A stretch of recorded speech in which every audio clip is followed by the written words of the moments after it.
The homeless boys' dance stopped traffic on Lagos streets. When billionaire Chief Okafor saw him, something impossible happened. His paralyzed daughter smiled for the first time in months. But what Chike didn't know was that this chance encounter would change not just their lives, but an entire community forever. Before watching full story, comment below from where you watching. Also like and subscribe for more stories. The evening sun cast long shadows across the crowded streets of Ajigunle as 12-year-old Chike Okonkwo carefully counted the crumpled naira notes in his pocket. 47 naira. It wasn't much, but it was enough for a small bag of rice and maybe some palm oil for his family's dinner. The sound of drumbeats echoed from the community center nearby, where the local cultural group was practicing traditional Igbo dances. Chike's feet began to move involuntarily to the rhythm, his body swaying with the complex polyrhythms that seemed to flow through his very soul. Dance had always been his escape, his way of forgetting the empty stomach, the leaking roof of their one-room apartment, and the worry lines that had begun to etch themselves permanently on his mother's face. Chike. Chike, come here, called his younger sister Adunni, running toward him with tears streaming down her cheeks. At 8 years old, she was the sunshine in their otherwise dim world, but today her usual bright smile was nowhere to be seen. What is it, Enani? Chike asked, using the Igbo term of endearment as he knelt to her level.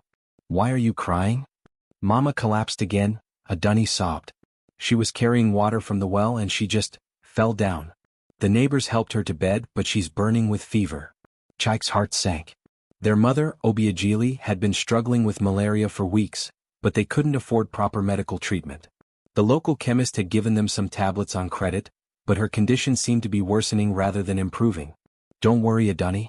Everything will be all right, Chike said, though he wasn't sure he believed his own words. Come, let's go see Mama. As they walked through the narrow alleys of Ajigunle, past vendors selling everything from suya to second-hand clothes, Chike's mind raced. His mother needed proper medical care, but they had no money. His father had died in a construction accident 2 years ago, leaving them with nothing but debts and each other.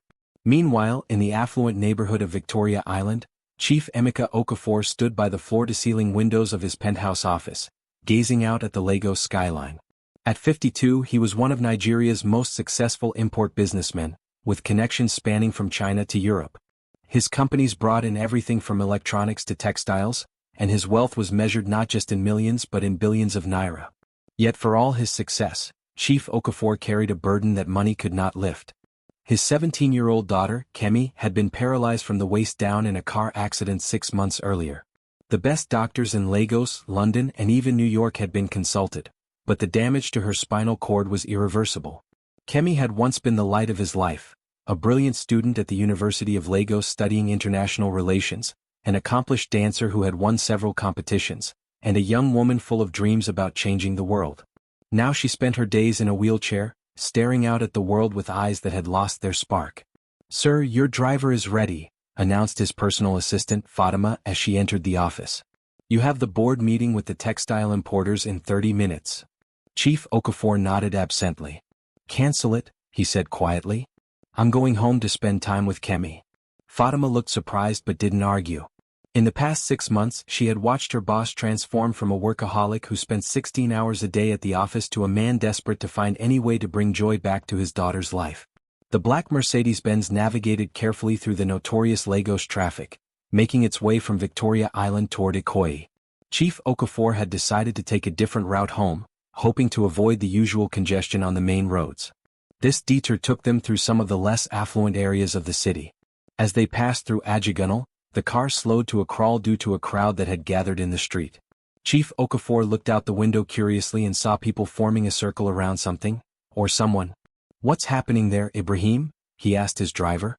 I think there's a street performer, sir, Ibrahim replied. Should I try to go around? No, wait, Chief Okafor said, his curiosity piqued. Let me see what this is about. He stepped out of the car, ignoring Ibrahim's protests about safety. As he approached the crowd, he could hear the rhythmic clapping and the sound of feet moving in complex patterns against the concrete. The people were cheering and dropping small coins into a makeshift collection bowl. When Chief Okafor finally pushed through to the front of the crowd, what he saw took his breath away. A young boy, no more than 12 or 13, was performing an intricate traditional Igbo dance with such skill and passion that even the adults were mesmerized. His movements were fluid yet powerful, telling a story without words about struggle, hope, and resilience. The boy's clothes were clearly second-hand and patched in several places, but when he danced he seemed to transcend his circumstances entirely. His face was lit up with pure joy, and every movement spoke of years of practice and natural talent. "Who is this boy?" Chief Okafor asked an elderly woman standing beside him. "That's Chaik," she replied with obvious pride. "His father died some years ago and his mother is very sick. The boy dances to earn money for food and medicine. See how the community supports him? Even though we don't have much, we give what we can." Chief Okafor watched as people dropped 5 naira, 10 naira, even 20 naira into the bowl, amounts that might seem small to him but represented significant sacrifices for the residents of Ajigunle. As the dance reached its climax, Chaik executed a series of complex spins and leaps that would have impressed professional dancers. The crowd erupted in applause and Chief Okafor found himself clapping along, genuinely moved by what he had witnessed. After acknowledging the crowd's appreciation, Chaik began to pack up his small collection of coins. Chief Okafor approached him. "Young man," he said in Igbo, "your dancing is extraordinary. Where did you learn?" Chaik looked up, slightly intimidated by the well-dressed stranger but responding respectfully. "Thank you, sir. My grandfather taught me before he passed. He used to say that our culture lives in our movements, and as long as we dance, our ancestors dance with us." Chief Okafor was struck by the boy's articulate response and the wisdom in his words. "What's your name?" "Chaik Okonkwo, sir." "And you dance to support your family?" "Yes, sir. My mother is sick and we need money for medicine and food." An idea began to form in Chief Okafor's mind, an idea that seemed almost too perfect to be coincidental. "Chaik, how would you like to earn some real money? I have a daughter who could use some cheering up. Would you be willing to perform for her?" Chaik's eyes widened. "How much money, sir? How much do you usually make in a day?" "On a good day, maybe 300 naira. Chief Okafor reached into his wallet and pulled out 2,000 naira notes. "This is for today's performance," he said, placing the money in Chaik's collection bowl. "If you agree to perform for my daughter, I'll pay you 10,000 naira. Chaik stared at the money in disbelief. 10,000 naira was more than his family usually saw in 2 months.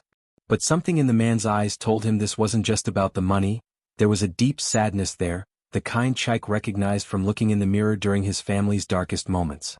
"Sir, what kind of performance do you want?" "I can do traditional dances from different Nigerian cultures, Igbo, Yoruba, even some Hausa dances my grandfather taught me." "Just bring joy," Chief Okafor said simply. "That's all I ask. Bring joy to a young woman who has forgotten how to smile." That evening, Chaik returned to his family's small apartment with more money than they had seen since his father's death. His mother, Obiajili, was sitting up in bed, looking slightly better after a neighbor had brought her some proper malaria medication. "Chaik, where did you get all this money?" she asked, concern evident in her voice. "You know we don't accept charity, and we certainly don't do anything dishonest." Chaik sat beside her and explained his encounter with the mysterious businessman. His mother listened carefully, her expression growing more thoughtful as the story progressed. "This man, did he give you his name?" Obiajili asked. "He said to call him Chief Okafor." Obiajili's eyebrows rose. Even in Ajigunle, people knew of Chief Emeka Okafor.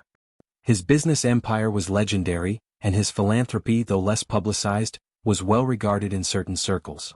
"My son," she said carefully, "this is an opportunity from God. But remember what your grandfather always taught you. Success is not just about lifting yourself up, but about lifting others with you. If this man's daughter is truly in need of joy, then you must give her your very best performance." "What if I'm not good enough, Mama? What if she's used to professional entertainers?" Obiajili took her son's hands in hers. "Chaik, you have a gift. Your grandfather saw it, I see it, and clearly this Chief Okafor sees it too. But more than talent, you have something that cannot be bought. A pure heart and the understanding that comes from struggle. These are the things that make art meaningful." The next morning a car arrived to pick up Chaik. He had dressed in his best clothes, a clean shirt and trousers that his mother had stayed up late washing and ironing. As they drove from Ajigunle toward Victoria Island, Chaik watched the city transform around him. The crowded streets gave way to wider boulevards, the modest buildings were replaced by gleaming skyscrapers, and the constant noise of generators faded as they entered areas with reliable electricity. Chief Okafor's house was unlike anything Chaik had ever seen. The compound was surrounded by high walls topped with decorative ironwork, and the main house was a 3-story modern mansion with traditional Nigerian architectural elements. Beautiful sculptures and artwork adorned the entrance, and the gardens were meticulously maintained. "Welcome, Chaik," Chief Okafor said as he greeted the boy at the front door. "Thank you for coming." "Thank you for inviting me, sir," Chaik replied, remembering his mother's instructions about proper respect. As they walked through the house, Chaik marveled at the marble floors, the expensive furniture, and the artwork that covered the walls. But what struck him most was how quiet and sad the house felt despite its beauty. They found Kemi in the garden, sitting in her wheelchair and staring blankly at a fountain. She was a beautiful young woman with intelligent eyes, but there was an emptiness in her expression that reminded Chaik of his own feelings during the darkest days after his father's death. "Kemi," Chief Okafor said gently, "I've brought someone to meet you. This is Chaik and he's a dancer." Kemi looked up with mild interest but said nothing. "I thought maybe he could perform for us," her father continued. "Would you like that?" "If it makes you happy, Daddy," Kemi said in a voice devoid of enthusiasm. Chaik felt a pang of recognition. He had heard that same tone in his own voice during his darkest moments, the tone of someone who was going through the motions of living without really being alive. "Miss Kemi," he said respectfully, "before I dance, may I ask you something?" She looked at him with slight surprise. Most people either ignored her entirely or spoke to her father about her as if she weren't there. "What?" she asked. "Do you know any traditional dances?" "I used to," she said, her voice becoming slightly more animated. "I was actually quite good at Yoruba and Igbo dances. I won several competitions before." She trailed off, her hand unconsciously moving to her legs. "Your father told me you were an excellent dancer," Chaik said. "I was wondering if you could teach me something. I know many dances but I'm always eager to learn more. Perhaps you could show me the proper hand movements for a dance you know?" For the first time since he had arrived, Kemi's eyes showed a flicker of genuine interest. "You want me to teach you?" "Yes, Ma. My grandfather always said that the best dancers are also the best students." Kemi considered this for a moment, then slowly began to demonstrate the arm movements for a traditional Yoruba praise dance. As she moved her arms, Chaik could see muscle memory taking over, and some of the sadness began to lift from her face. "Like this?" Chaik asked, mimicking her movements. No, Kemi said, actually smiling for the first time. "Your wrists need to be more fluid and the fingers should tell their own story. Here, let me show you again." For the next few minutes, Kemi instructed Chaik on the proper form, her voice growing more animated as she corrected his technique. Chief Okafor watched from the side, amazed to see his daughter engaged in teaching again.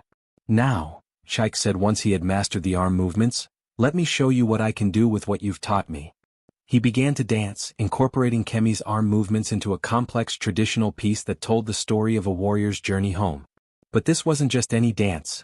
Chaik drew from his own experiences of loss, struggle, and hope to infuse every movement with authentic emotion. As he danced, something magical happened. Kemi began to move her arms in rhythm with his movements, her wheelchair becoming part of the performance rather than a limitation. Chief Okafor watched in amazement as his daughter's face transformed, the life returning to her eyes for the first time in months. The dance reached its climax with Chaik executing a series of spins that ended with him kneeling before Kemi, his arms raised in a gesture of respect and celebration. Kemi's arms were raised as well, and for a moment, it was as if they were dancing together. That was beautiful," Kemi whispered, tears streaming down her face. But these weren't tears of sadness, they were tears of recognition, of remembering who she used to be and realizing that person wasn't gone, just changed. Chief Okafor stepped forward, his own eyes moist. "Chaik, that was extraordinary. You've given my daughter something I've been trying to give her for months." "What's that, sir?" "Hope," Kemi answered before her father could respond. "You've reminded me that dancing isn't just about legs and feet. It's about spirit and heart and connection." Over the following weeks, Chaik began visiting the Okafor house regularly. What started as paid performances evolved into something much deeper, genuine friendship and mutual respect. Kemi began to teach Chaik about different cultural dances from across Nigeria, sharing her knowledge of the history and meaning behind each movement. In return, Chaik shared stories of his community, his struggles, and his dreams. Chief Okafor watched this friendship develop with growing amazement.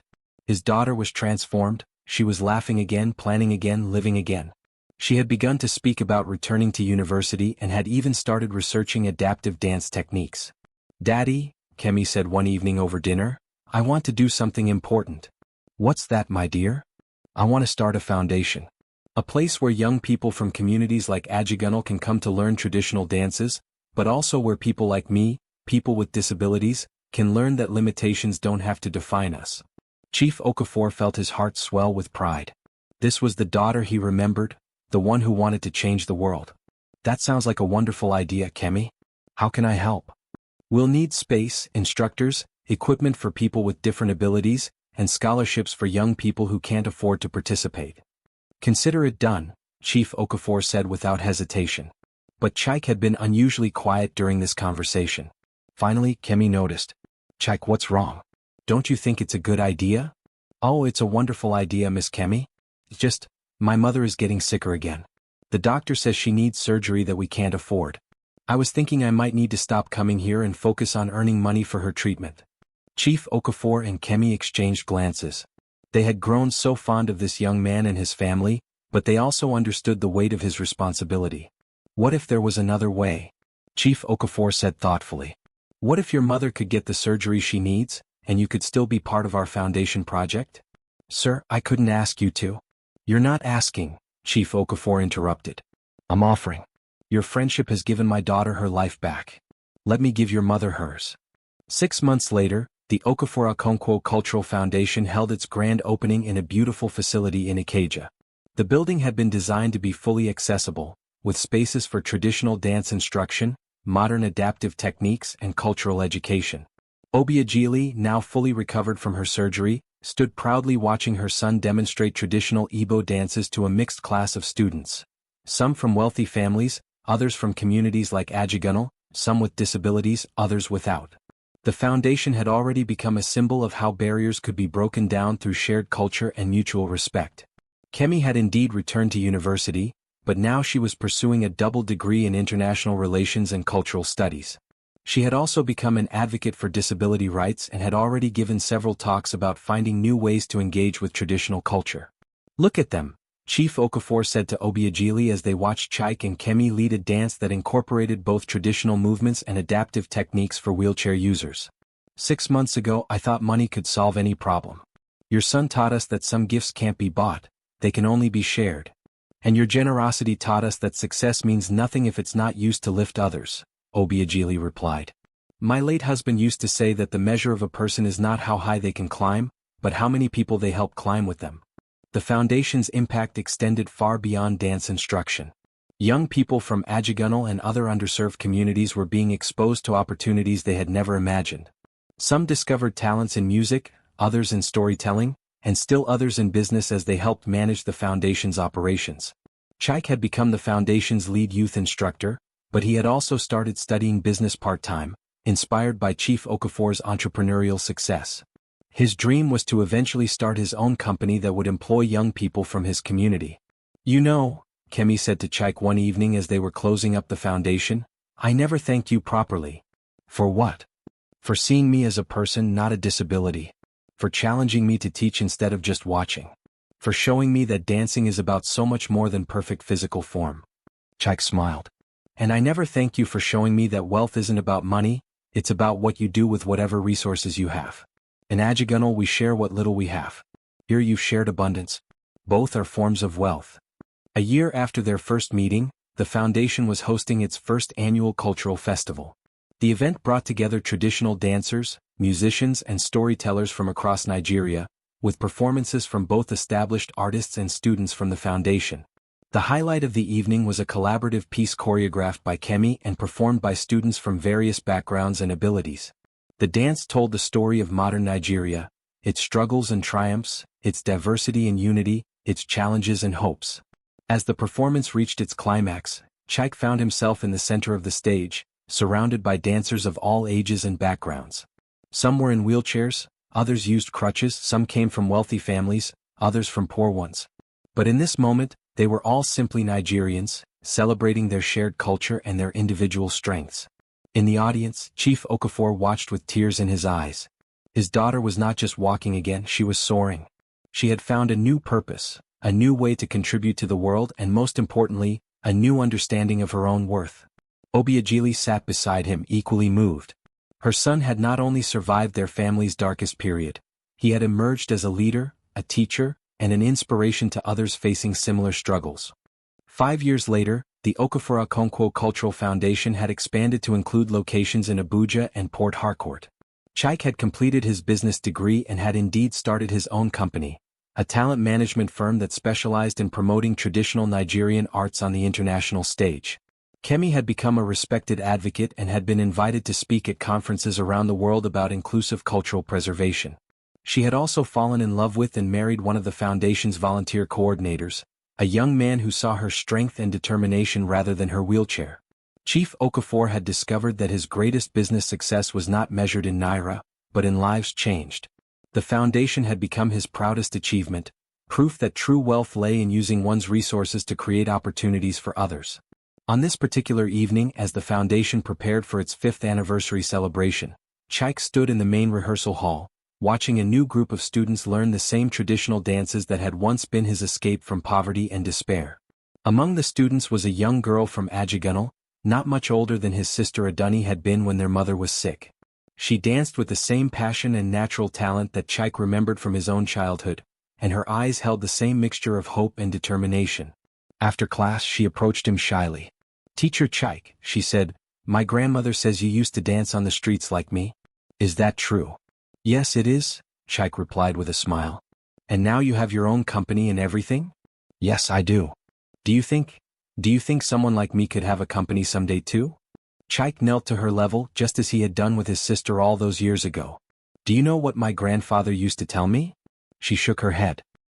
"He said that our culture lives in our movements and as long as we dance, our ancestors dance with us. But I learned something else too. As long as we keep dancing, we create possibilities for those who come after us." The little girl smiled and nodded, then ran off to join her friends. As Chike watched her go, he thought about the chain of events that had brought him to this moment. A chance encounter, a willingness to see beyond circumstances, a shared love of culture and community. These simple things had transformed not just his life and Kemi's, but the lives of hundreds of young people who had passed through the foundation's doors. The dance continued as it always had and always would. But now it carried new stories, new hopes, and new possibilities. In a country where the gap between rich and poor often seemed insurmountable, the foundation stood as proof that barriers could be broken down through understanding, respect, and shared humanity. Outside, the sounds of Lagos filled the air, the honking of danfos, the calls of street vendors, the laughter of children playing football in the streets. It was the same soundtrack that had accompanied Chike's childhood, but now he heard it differently. It wasn't just the sound of struggle and survival, it was the sound of life, of possibility, of a community that had taught him that no one succeeds alone. As he turned off the lights and locked the doors of the foundation, Chike smiled. Tomorrow would bring new students, new challenges, and new opportunities to prove that in Nigeria, as in dance, the most beautiful performances come not from individual brilliance, but from the harmony created when different people move together toward a common goal. The dance that had begun on the streets of Ajigunle continued to ripple outward, touching lives and creating change in ways that none of them could have imagined. And in a country built on the strength of its communities, this was perhaps the most traditional story of all, the story of how helping others ultimately helps us all rise together.